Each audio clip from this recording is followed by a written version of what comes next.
Alhamdulillahi rabbil alamin wa bihi nasta'in ala umuri dunya waddin wa salatu wassalamu ala sayyidina Muhammadin wa ala alihi wa sahbihi ajma'in.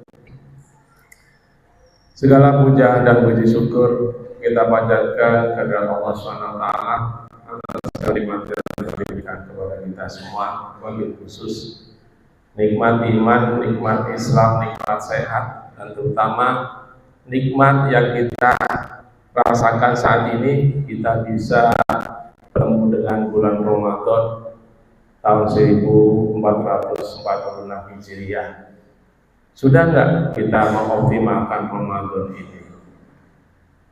Kita sangat bersyukur sekali atas segala nikmat tersebut, yang mana ini adalah momen yang terpenting yang bisa kita ambil hikmah. Pada kesempatan ini kita mari sama-sama belajar dari Ramadan ini untuk meningkatkan keimanan kita yang selalu disampaikan oleh ustadz-ustadz kita, guru-guru kita. Tapi yang lebih utama, bagaimana kita menggunakan Ramadan ini sebagai momen untuk pendidikan akhlak yang baik, terutama kita sebagai kepala keluarga, sebagai keluarga, untuk mendidik generasi-generasi kita, anak-anak kita, menjadi anak-anak yang tangguh, anak-anak berkualitas.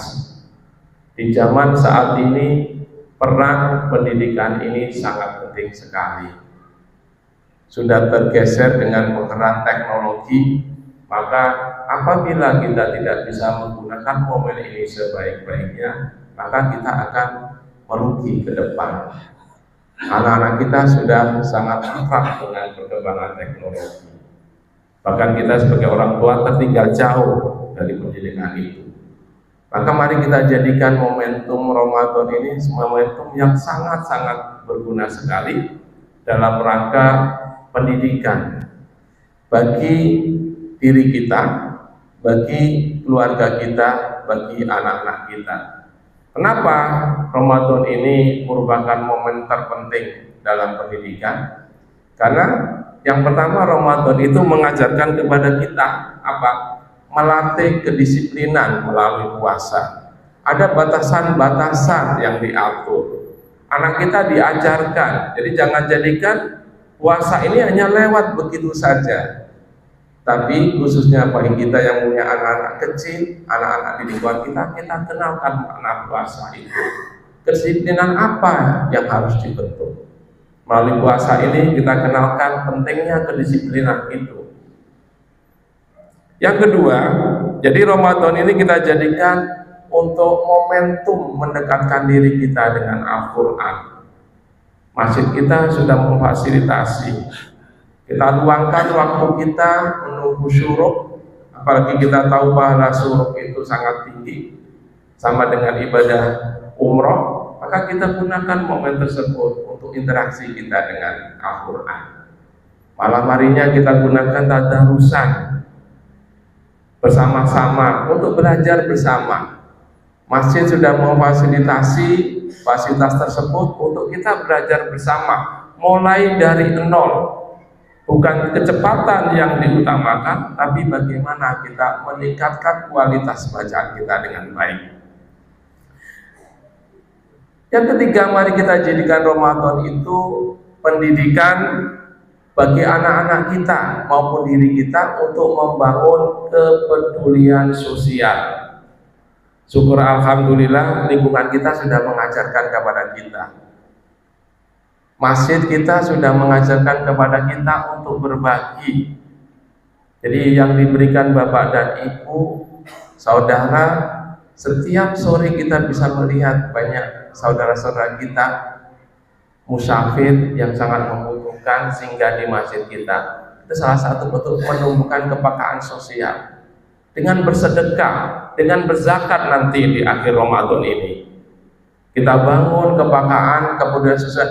Ini momentum sangat penting sekali, dan itu harus kita ajarkan kepada anak-anak kita, jangan lewat kepada mereka. Alhamdulillah kalau kita lihat anak-anak kita sudah mulai aktif di dalam kegiatan ibadah, ikut berperan, bukan hanya untuk kakak-kakaknya yang sudah dewasa, tapi mereka aktif membantu kalau ada pengajian. Subhanallah, Masya Allah, kami lihat mereka mau membantu masjid. Pada saat setelah pengajian mereka mau berebut untuk merapikan tempat-tempat minum. Mereka membantu untuk membersihkan alat-alat itu. Ini salah satu bentuk yang sangat bermakna. Bisa kita berikan contoh hal tersebut kepada anak-anak kita yang lain. Jadi masjid ini adalah sebagai sarana pendidikan buat kita bersama, bagaimana membentuk karakter-karakter yang mulia itu. Dengan harapan apa? Saat nanti dia tumbuh dewasa, maka bisa mereka ada kepedulian itu. Kita sangat prihatin sekali dengan pendidikan saat ini. Boleh dikatakan kita sebagai orang tua kalah dengan anak. Tutur katanya terkadang sudah melebihi tutur kata yang akhlak yang mulia. Maka kesempatan Ramadan kita jadikan bagi kita semua. Yang keempat adalah Ramadan ini kita jadikan momentum meningkatkan ikatan keluarga melalui ibadah bersama. Pada saat kita sahur bersama, buka bersama, kita luangkan waktu kita untuk berinteraksi dengan anak. Anak-anak kita ini butuh figur. Kebetulan kami sendiri dari pendidikan saya sendiri, itu figur. Bagaimana figur seorang ayah, figur seorang ibu, figur seorang kakek. Mereka membutuhkan figur contoh.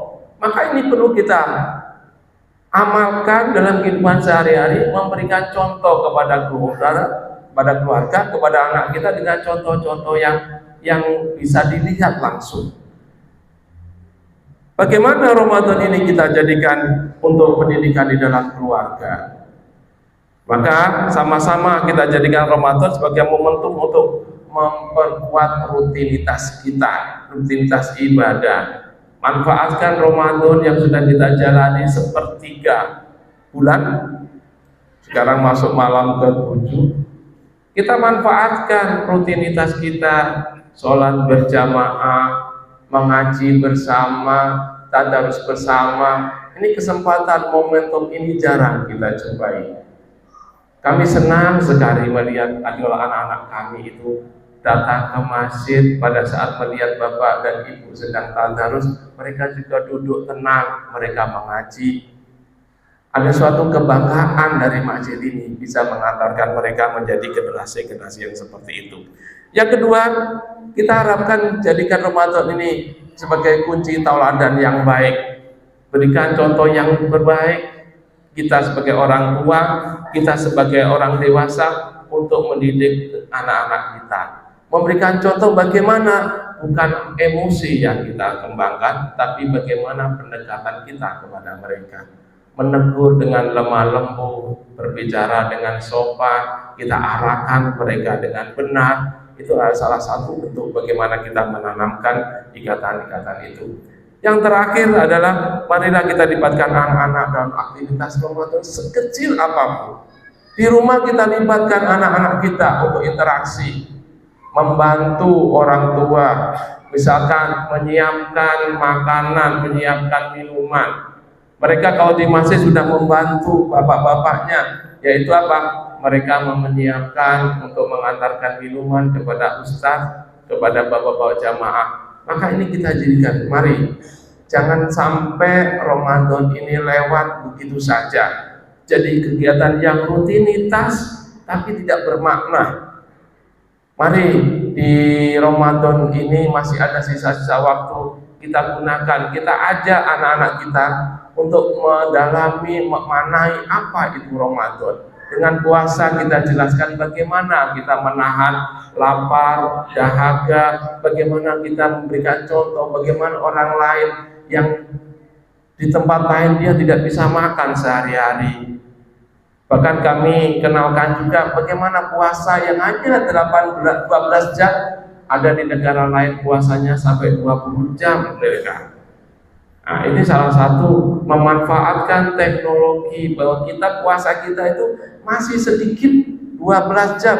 Ada yang puasanya 20 jam. Jadi dia menggunakan malam itu hanya cuma 4 jam.